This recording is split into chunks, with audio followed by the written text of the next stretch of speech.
Le mystère de l'initiation. Cette image reproduit un dessin que l'on trouve à la page 24 du Codex Vindobonensis. Ce codex est un écrit précolombien appartenant à la civilisation mixtèque, contemporaine de celle des Mayas et des Aztèques. On voit sur le dessin un être en dormition, concentré sur lui-même, tel une momie, et qui, comme une chrysalide encore dans son cocon, fait face à un chemin de développement auquel la vie le convie.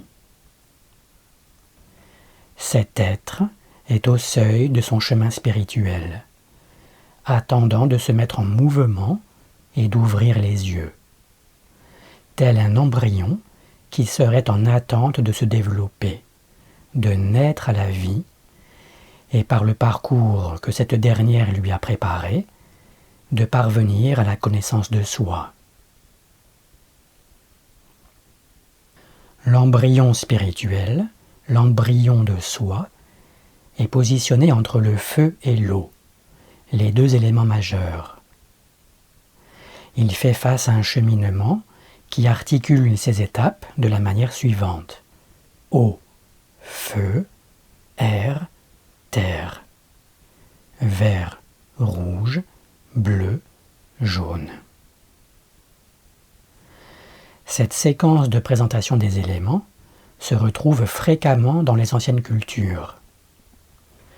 Le recours à cet ordonnancement n'y était pas fortuit, ni purement artistique, et nous allons en expliquer la signification. Remarquons avant toute chose que cette séquence dévoile dans notre schéma des polarités un circuit en lemniscate, en 8, qui y est implicitement présent.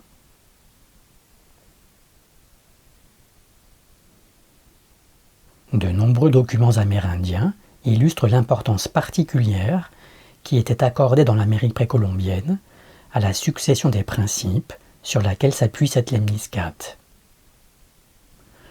Observons à titre d'exemple les 3 dessins qui suivent. Ils proviennent de 3 codex différents.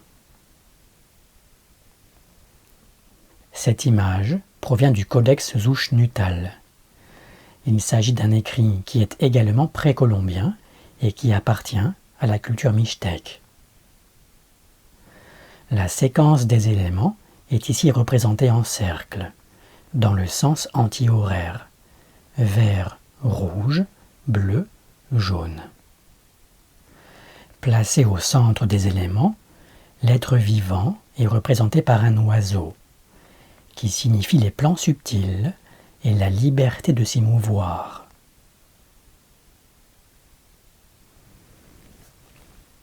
Le fronton de ce temple se trouve dessiné dans le codex Egerton.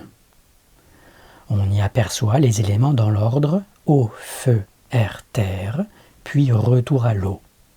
Cercle de droite à gauche. Ils sont surmontés d'une ornementation dont les couleurs correspondent précisément aux éléments couplés dans le grand carré. Jaune aligné avec vert, vert aligné avec rouge, rouge aligné avec bleu, bleu aligné avec jaune, et retour à la situation de départ. Le reste du temple est sur le manuscrit trop effacé pour être étudié, mais ce codex, également précolombien et d'origine mixtèque, présente à d'autres endroits la même succession de couleurs.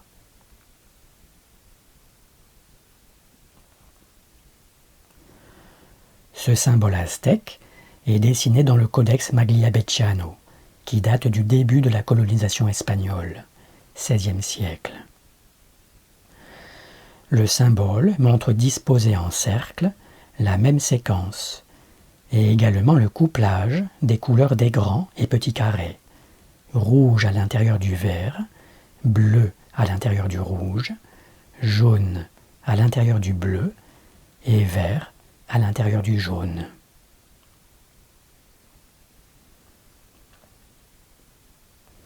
origine de la séquence eau, feu, air, terre. Nous sommes les enfants chéris de la vie. Sans même que nous le remarquions, cycle après cycle, elle dépose en chacun de nous, par sa grâce, des facultés dont elle nous fait don.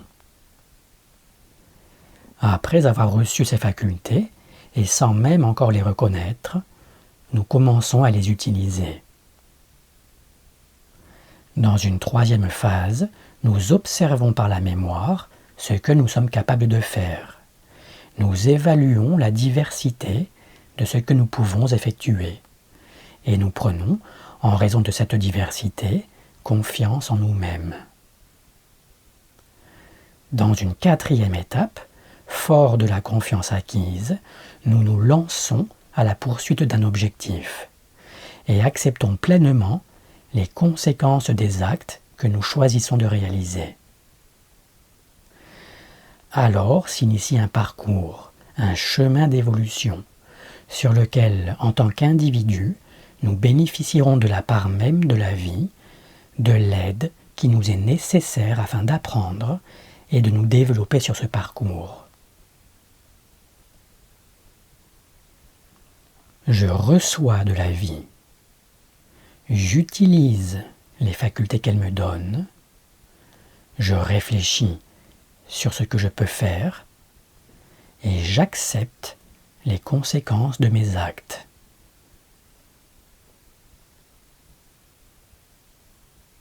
Autrement dit, nous recevons, nous utilisons, nous réfléchissons et nous nous lançons dans l'aventure de la vie.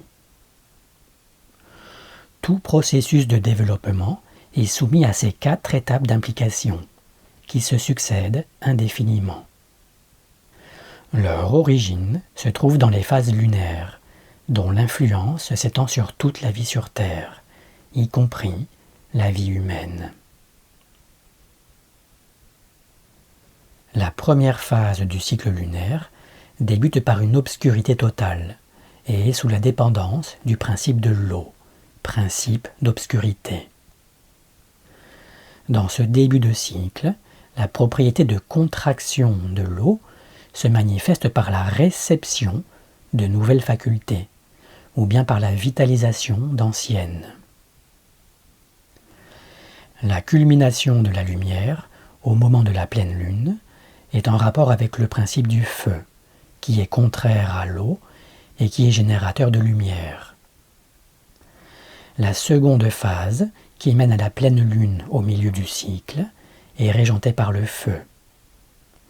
L'utilisation des nouvelles facultés, ou des anciennes qui se sont trouvées revitalisées, est une activité d'expression et d'expansion de l'être. La troisième phase est intermédiaire entre la pleine lune, qui est maintenant passée, et la future nouvelle lune. En cette période, l'être se repenche sur ses actes, récents ou plus anciens, les réévalue et dessine une possible et nouvelle utilisation de ses facultés. C'est la phase des désirs, de l'analyse et des souhaits. Elle est gouvernée par l'air, principe intermédiaire et médiateur, qui met en relation le feu et l'eau et qui gouverne la mémoire. La dernière phase enfin mène à la nouvelle lune suivante.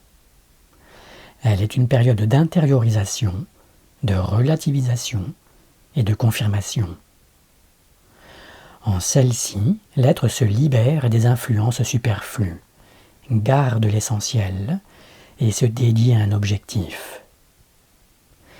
Il s'y emploie naturellement à la concrétisation de ce qui lui tient le plus à cœur, c'est-à-dire en vérité, à ceux dont la réalisation s'impose à sa conscience. Elle est gouvernée par le principe de la terre. Chacune de ces étapes a ses propres caractéristiques, et il est possible par l'analogie d'en découvrir de nouvelles spécificités. L'Amérique précolombienne. Existe-t-il un document ancien qui pourrait attester que dans les civilisations passées, les éléments ont pu être associés aux phases lunaires dans l'ordre que j'ai donné? La réponse est oui, et il en existe même plusieurs.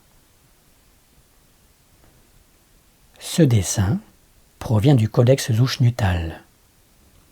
À gauche, nous voyons les deux grandes moitiés de la Lune, éclairées l'une après l'autre au cours du cycle.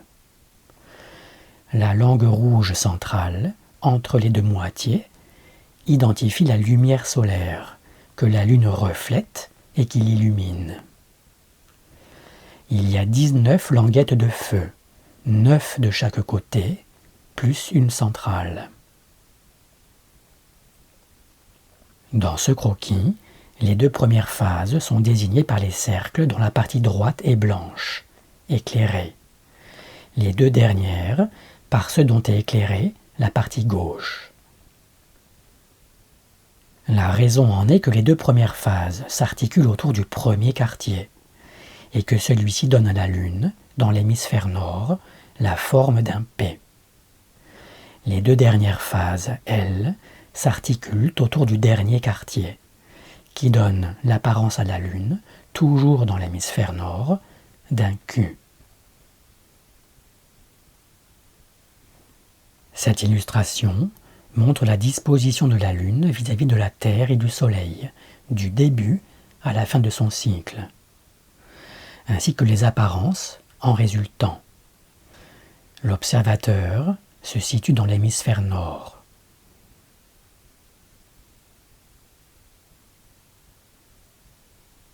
Sous l'oiseau du croquis, on peut observer une frise qui relie la fin et le début du cycle. Elle comporte 13 degrés progressifs, qui rappellent qu'en une année terrestre, 13 cycles lunaires se succèdent. La frise des 13 mois lunaires, que j'ai reproduite ici en haut, passe en revue les éléments dans le même ordre que celui des phases. La couleur violette identifie les terres. La séquence des éléments qui nous occupent trouve son origine dans les phases lunaires. Mais elle a par analogie été utilisée pour étudier les autres cycles de la nature et pour définir comment se déclinaient les influences reliées à ces cycles. En effet, on peut considérer que par analogie, tout cycle ou fraction de cycle se subdivise en cette même séquence. Eau, feu, air, terre. On ne sera pas ainsi surpris de trouver dans les documents amérindiens de nombreuses frises et dessins qui ne sont que les développements de cette séquence originelle.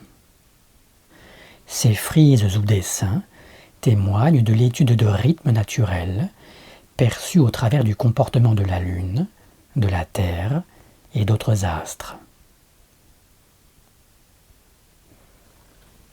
Première série d'images. Codex amérindiens. Disposées le long d'une colline stylisée, on aperçoit ici les 9 stations de la Lune qui sont les repères traditionnels pour l'analyse de son cycle. Ces 9 stations sont celles que l'on voit également sur l'illustration qui montre les photos des phases. Elles sont classiquement dénommées ainsi: Nouvelle Lune, premier croissant, premier quartier, Lune gibbeuse croissante, pleine Lune, Lune gibbeuse décroissante, dernier quartier, dernier croissant et nouvelle Lune finale. La subdivision de tout cycle en 9 périodes découle de l'observation de ces stations. Pour le cycle lunaire, la première période débute à la nouvelle Lune. La dernière se termine à la nouvelle Lune suivante. Et la période située au milieu du cycle, la 5e, est centrée sur la pleine Lune. Le nombre 9 et ses multiples, à commencer par 18, ont servi à décrire les influences de cycles importants. L'année terrestre, par exemple, fut globalement divisée en 18 mois de 20 jours. Les cycles relatifs à Mercure et à Vénus, les deux planètes situées entre la Terre et le Soleil, se fondent également traditionnellement sur 18 fois 4, soit 72 subdivisions pour Mercure, et 18 fois 5, soit 90 subdivisions pour Vénus. L'année terrestre est analogue au mois lunaire. C'est elle que l'ensemble de cette image représente. Les deux rangées de 9 plumes chacune sont les 18 mois du cycle annuel.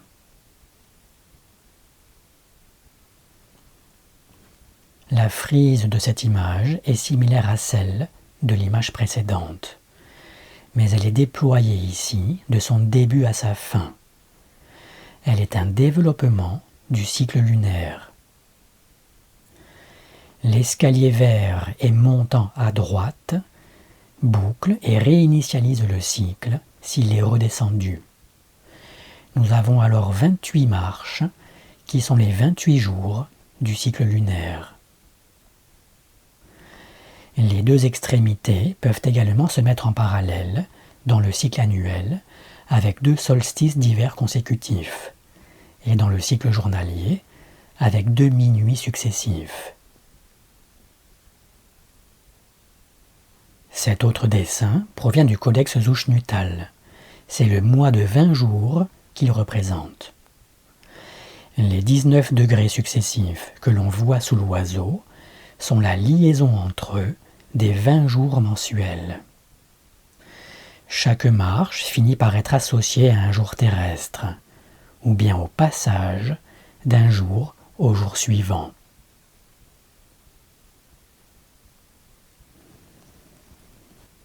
Ces dessins montrent des frises à 16 degrés. 8 laps de temps séparent les 9 stations lunaires, et par conséquent certains cycles furent divisés en un multiple de 8.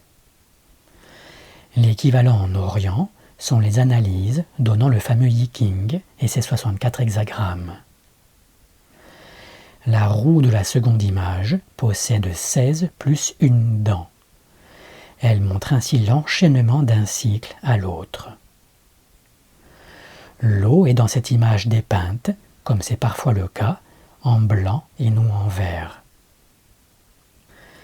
Les 8 branches intérieures, disposées en croix, sont les polarités positives et négatives des éléments. Les 8 polarités sont ici disposées à l'intérieur en cercle. L'ouverture qui tient lieu de 9e est le soleil central de notre schéma référence. Dans ce dernier, nous avons placé à droite la progression qui correspond aux 13 petits escaliers. Ces deux images représentent l'éveil intérieur ou l'illumination spirituelle. Les 5 cercles pleins périphériques sont les planètes visibles de notre système solaire: Saturne, Jupiter, Mars, Vénus et Mercure. 2 emplacements sont cachés par l'œil et par la bouche. Ils correspondent à la Lune et au Soleil. Cette autre illustration évoque les décans, regroupement de 10 degrés, des signes zodiacaux traditionnels. Certains dessins prouvent que le découpage de l'année en 12 signes de 30 degrés chacun était également connu chez les Amérindiens. Les escaliers sont ici triples et figurent les 12 zones autour du Soleil central. Comme toutes les autres, cette frise découle du mois lunaire. Les 3 fois 10 plumes qui s'étendent sur l'ensemble du cycle et le dépassent un peu sont les 30 degrés de chaque signe zodiacal. Le Soleil met une trentaine de jours pour parcourir un signe. c'est-à-dire 1 à 3 jours de plus que la Lune ne met de temps pour accomplir son cycle.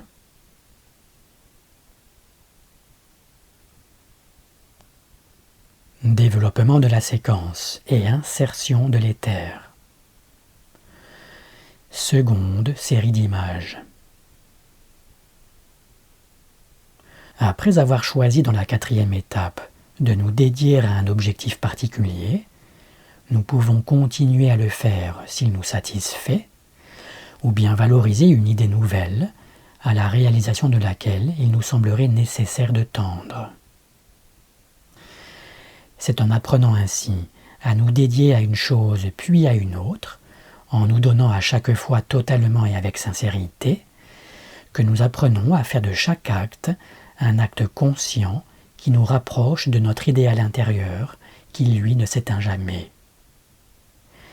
C'est ainsi que naît une foi absolue en la vie et en nos propres actes, en nos aspirations aussi, et que s'implique pleinement l'éther dans notre structure personnelle.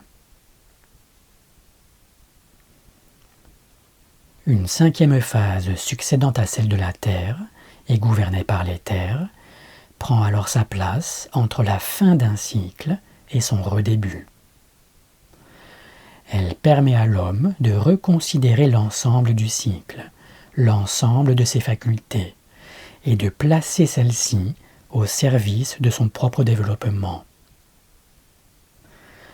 La succession des cycles naturels cesse d'être une fuite en avant, un infini menant on ne sait où, mais se révèle être l'opportunité sans cesse renouvelée de se parfaire, s'anoblir et approfondir avec humilité notre compréhension des lois de la vie. L'être apprend à reconnaître la raison de toute chose et la cause de tout phénomène. En conséquence, il rectifie de lui-même ses imperfections. Il s'harmonise avec l'univers en lequel il est devenu un nouveau-né, non seulement conscient de l'éternité de l'existence, mais aussi conscient de sa propre et inévitable responsabilité, de son devoir de profondeur et de sa mission d'amour.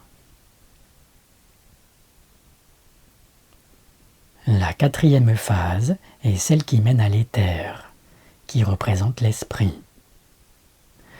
Celui-ci se retrouve alors totalement impliqué dans l'âme et dans le corps, qui ne sont donc plus séparés de lui.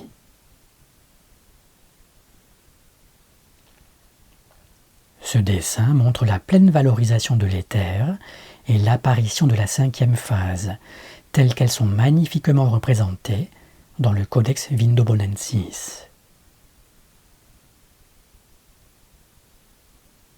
La forme évasée que l'on a aperçue sur l'illustration précédente et que l'on retrouve ici se rencontre fréquemment avec des variantes dans les écrits amérindiens. Elle y représente le cycle lunaire et ce qui l'inspire. La Lune reçoit périodiquement la lumière du Soleil et l'illumination qu'elle subit transforme sa nature. Elle est semblable à un vase sacré, dont l'ambroisie qu'elle reçoit sous forme de lumière va faire germer les graines qu'elle maintient et recueille en son sein. Les facultés que la vie dépose en l'homme et qui latentes gisent en lui sont semblables à ces graines dormantes. Et c'est l'implication de l'esprit dans la matière, âme et corps, c'est-à-dire la connaissance de la part de l'esprit, de la matière en laquelle il se reflète et agit, qui permet aux graines de nos facultés de se développer.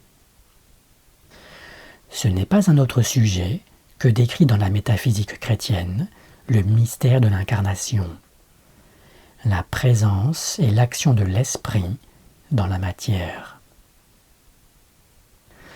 L'esprit est destiné à connaître le corps et l'âme en lesquels jusque-là il n'était pas impliqué. Il est destiné à s'y insérer avec amour et à s'harmoniser avec eux.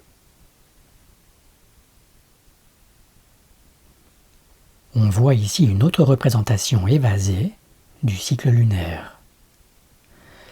Les moitiés blanches des cercles sont tournées vers le bas pour signifier que la Lune reçoit et garde, est transmutée par la lumière du Soleil. Le passage par le centre, éther, mobilise la terre extérieure, qui est couplée avec l'eau intérieure. Le potentiel dont l'homme spirituel est porteur, Soleil central, commence à rayonner vers l'extérieur et ne reste pas uniquement dans le petit carré. Qualités et défauts, positifs et négatifs, commencent à s'équilibrer. Une couleur supplémentaire apparaît dans les codex pour représenter cette terre extérieure, le marron ou orangé. Avec les terres, dont la couleur est spécifiquement le violet, 6 couleurs vont finalement se compléter et montrer un processus sextuple. Ces 2 temples sont dessinés côte à côte dans le Codex Vindobonensis. Ils représentent le passage de 5 à 6 principes finaux. Le temple de gauche contient une plante dont la cassure signifie l'accès pour l'homme à la vitalité présente en toute chose, au secret même de la vie. Le temple de droite montre les 6 couleurs et le début de leur coopération. À l'intérieur sont à nouveau présentes les 8 polarités, positives et négatives, des 4 éléments.